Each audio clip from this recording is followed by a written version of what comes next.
President of the United States. Office of President of the United States. And will, to the best of my ability, preserve, protect, and defend. Preserve, protect, and defend. The Constitution of the United States. The Constitution of the United States. So help you God. So help me God. Congratulations, Mr. President.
Ladies and gentlemen, please be seated.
My fellow Americans, a moment we have all been waiting for.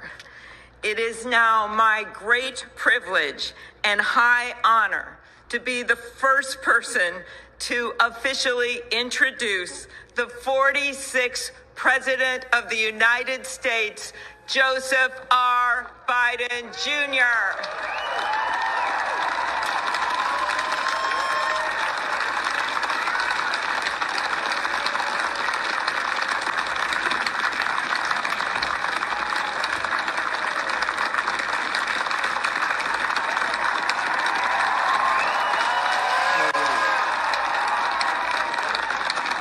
Chief Justice Roberts, Vice President Harris,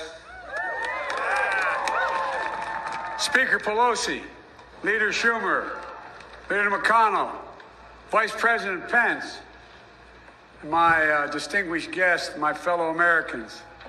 This is America's day.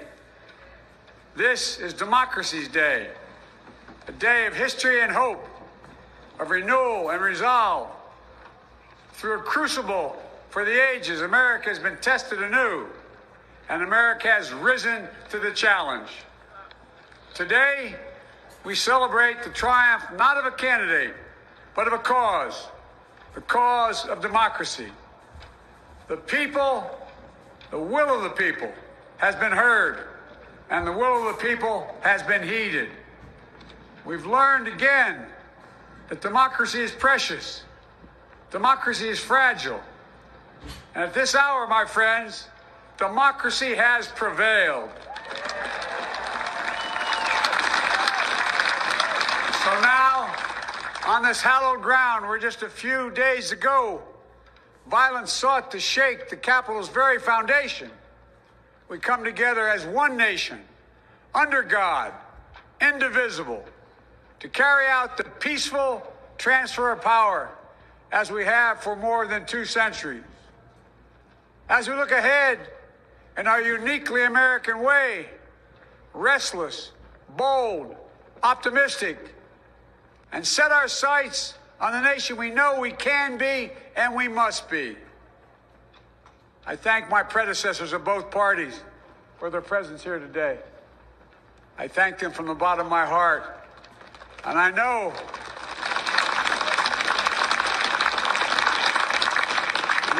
the resilience of our Constitution and the strength of our nation, as does President Carter, who I spoke with last night, who cannot be with us today, but whom we salute for his lifetime in service.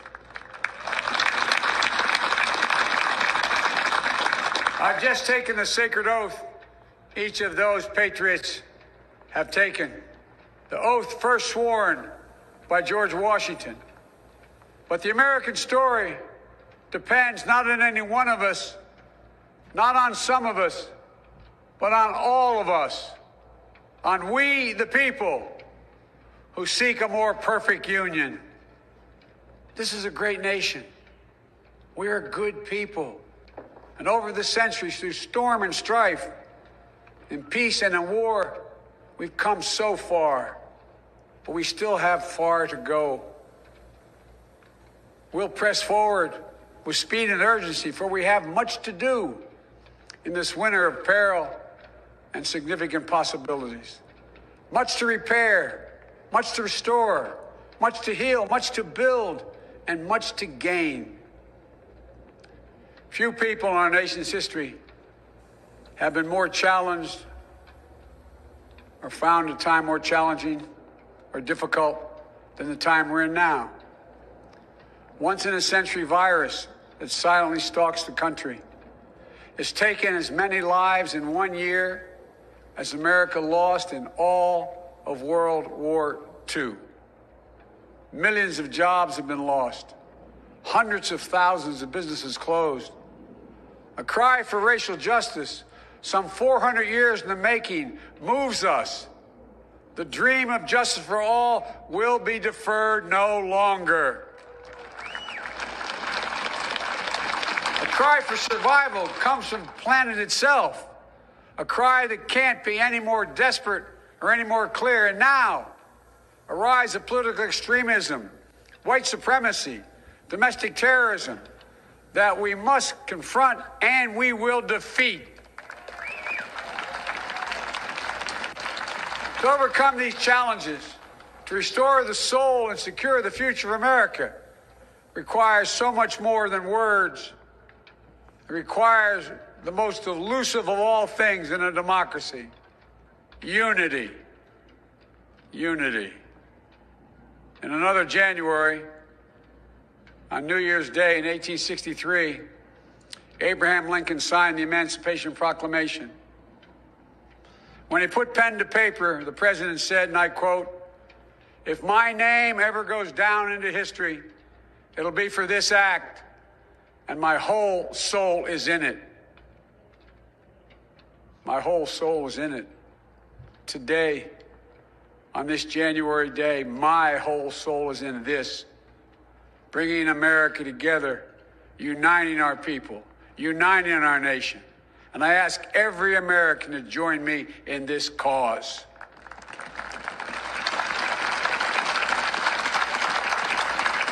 Uniting to fight the foes we face: anger, resentment and hatred, extremism, lawlessness, violence, disease, joblessness, and hopelessness.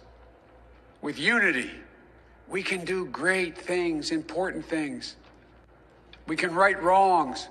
We can put people to work in good jobs. We can teach our children in safe schools. We can overcome the deadly virus. We can reward work and rebuild the middle class and make health care secure for all. We can deliver racial justice, and we can make America once again the leading force for good in the world. I know speaking of unity can sound to some like a foolish fantasy these days. I know the forces that divide us are deep and they are real. But I also know they are not new.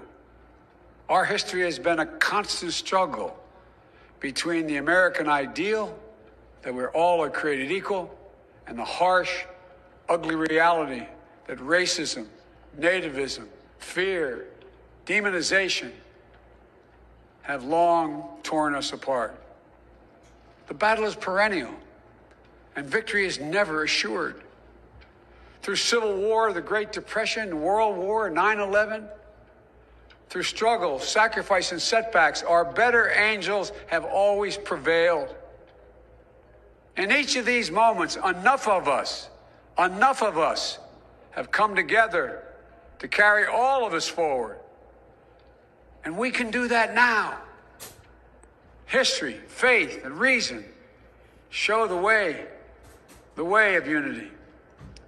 We can see each other not as adversaries, but as neighbors. We can treat each other with dignity and respect. We can join forces, stop the shouting, and lower the temperature. For without unity, there is no peace, only bitterness and fury. No progress, only exhausting outrage. No nation, only a state of chaos. This is our historic moment of crisis and challenge, and unity is the path forward. And we must meet this moment as the United States of America. If we do that, I guarantee you we will not fail. We have never, ever, ever, ever failed in America. We've acted together. And so today, at this time, in this place, let's start afresh. All of us. Let's begin to listen to one another again. Hear one another. See one another. Show respect to one another. Politics doesn't have to be a raging fire, destroying everything in its path. Every disagreement doesn't have to be a cause for total war. And we must reject the culture in which facts themselves are manipulated and even manufactured.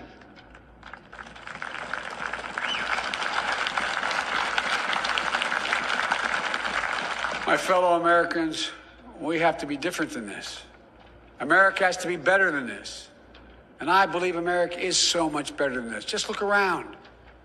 Here we stand in the shadow of the Capitol Dome, as was mentioned earlier, completed amid the Civil War, when the Union itself was literally hanging in the balance.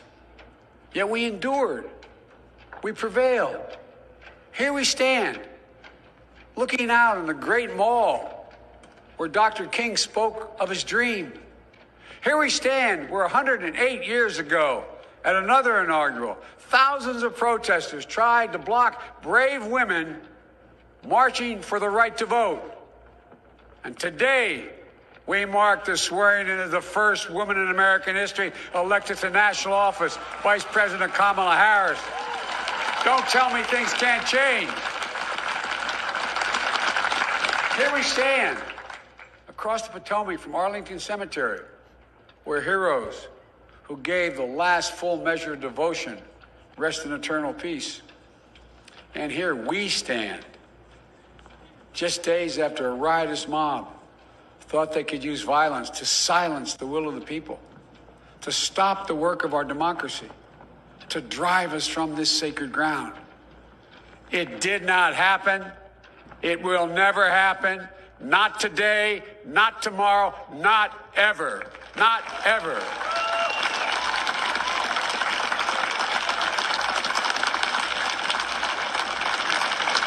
To all those who supported our campaign, I'm humbled by the faith you've placed in us. To all those who did not support us, let me say this. Hear me out as we move forward. Take a measure of me and my heart. And if you still disagree, so be it. That's democracy. That's America. The right to dissent peaceably within the guardrails of our republic is perhaps this nation's greatest strength. Yet hear me clearly. Disagreement must not lead to disunion.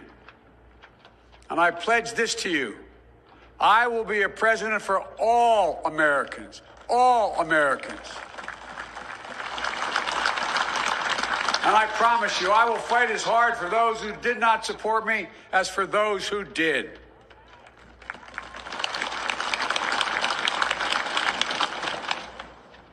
Many centuries ago, St. Augustine, a saint of my church, wrote that a people was a multitude defined by the common objects of their love.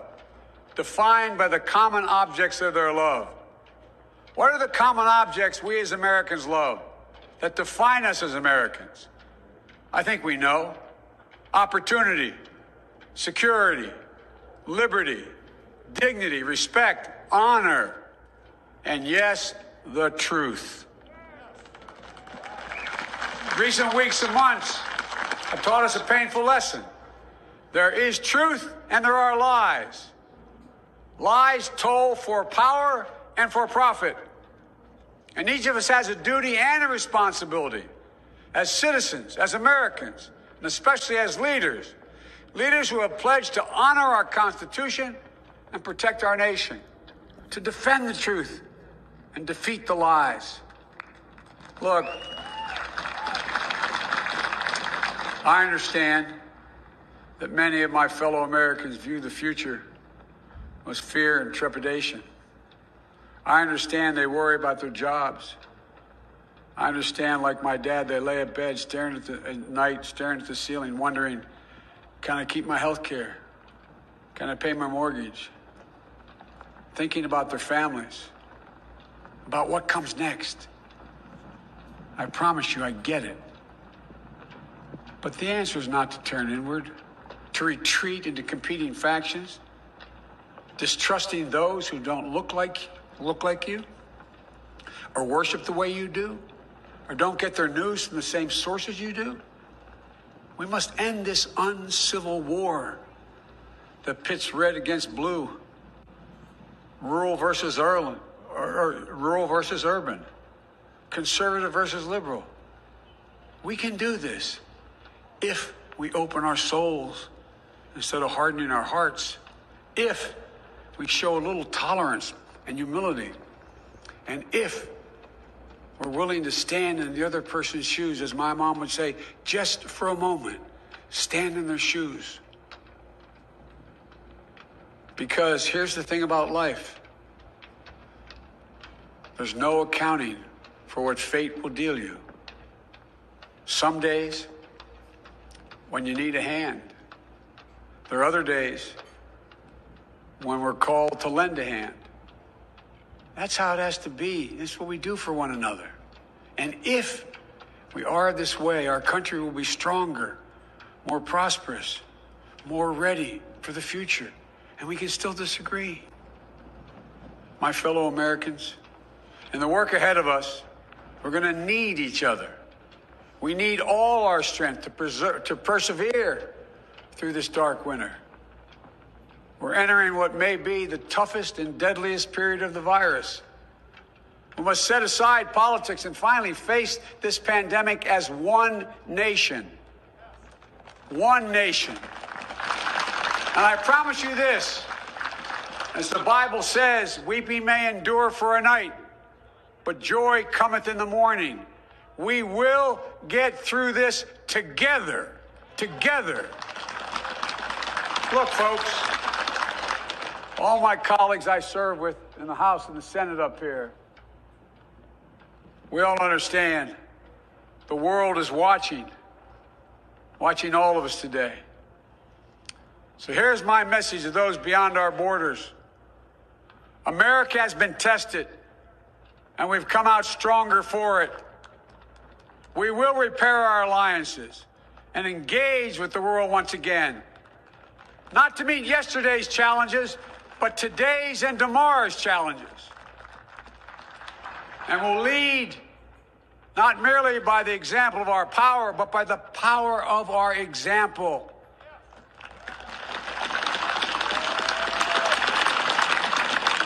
We'll be a strong and trusted partner for peace, progress, and security.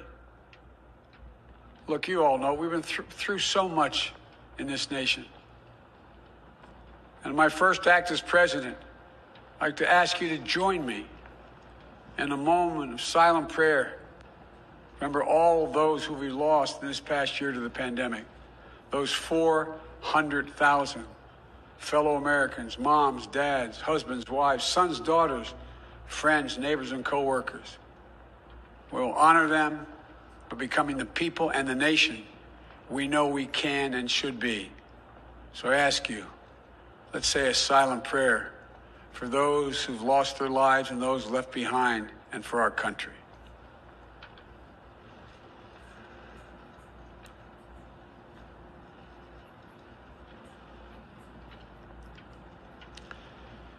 Amen. Folks, this is a time of testing.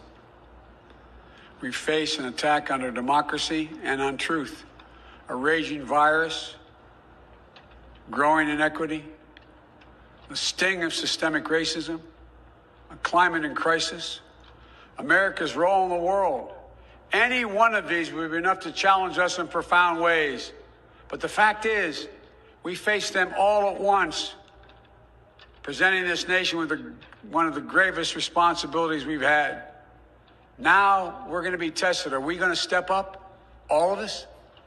It's time for boldness, for there is so much to do. And this is certain. I promise you, we will be judged, you and I, by how we resolve these cascading crises of our era. We will rise to the occasion is the question. Will we master this rare and difficult hour? Will we meet our obligations and pass along a new and better world to our children? I believe we must. I'm sure you do as well. I believe we will. And when we do, we'll write the next great chapter in the history of the United States of America, the American story. A story that might sound something like a song that means a lot to me. It's called American Anthem. There's one verse that stands out, at least for me, and it goes like this. The work and prayers of century have brought us to this day. What shall be our legacy? What will our children say? Let me know in my heart when my days are through. America, America, I gave my best to you. Let's us add our own work and prayers to the unfolding story of our great nation. If we do this, then when our days are through, our children and our children's children will say of us, they gave their best, they did their duty, they healed a broken land. My fellow Americans, I close the day where I began, with the sacred oath. Before God and all of you, I give you my word. I will always level with you. I will defend the Constitution. I'll defend our democracy. I'll defend America.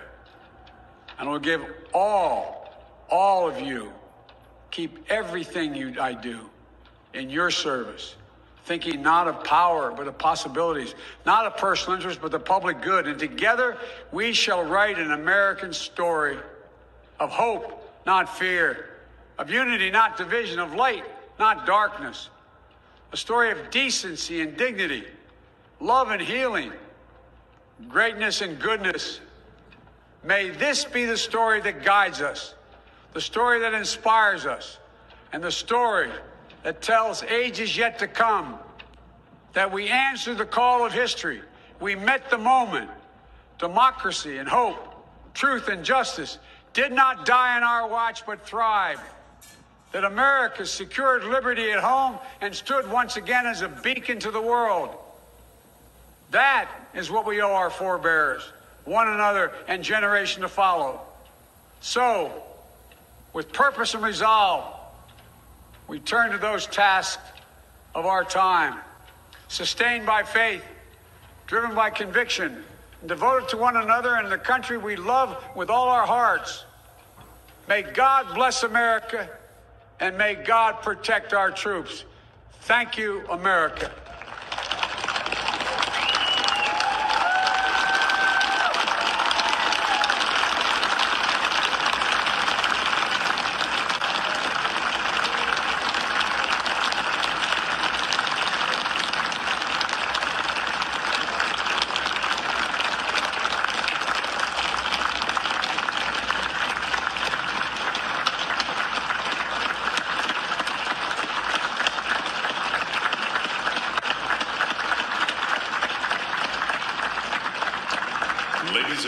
please be seated.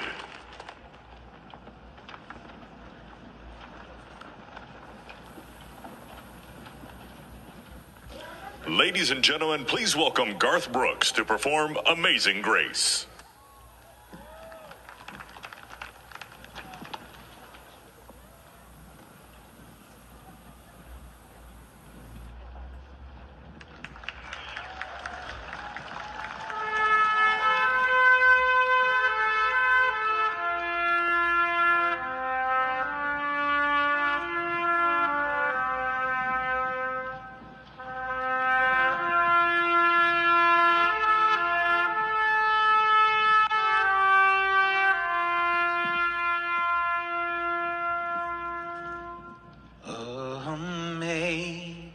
Amazing grace, how sweet the sound that saved a wretch like me.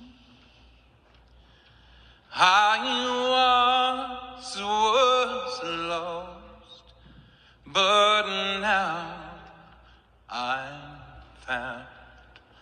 Was blind, but now I see. When we've been there 10,000 years, bright shining as the sun, we've no less days to sing God's praise than when we first begun. If I can ask you to sing this last verse with me, not just the people here, but the people at home, at work, as one, united.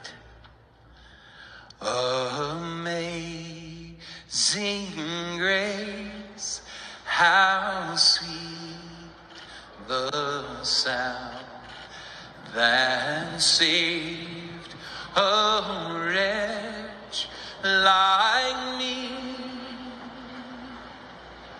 I once was lost, but now I'm found. Was blind, but now I see. Amen.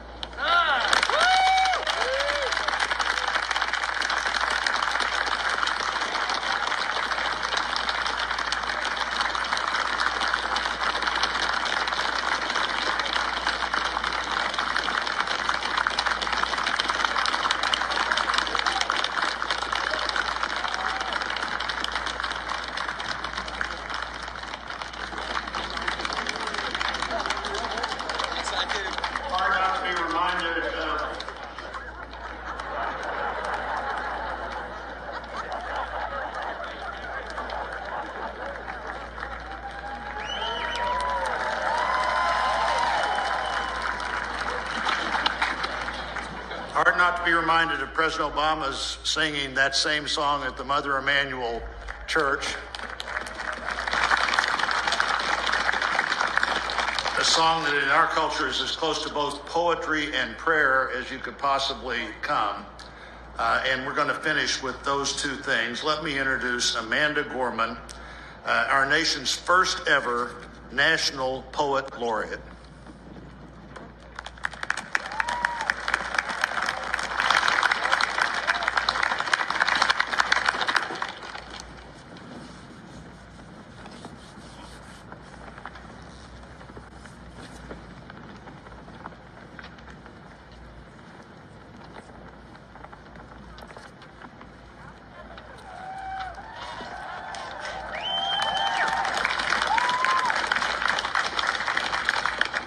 Mr. President, Dr. Biden, Madam Vice President, Mr. Emhoff, Americans, and the world. When day comes, we ask ourselves, where can we find light in this never-ending shade? The loss we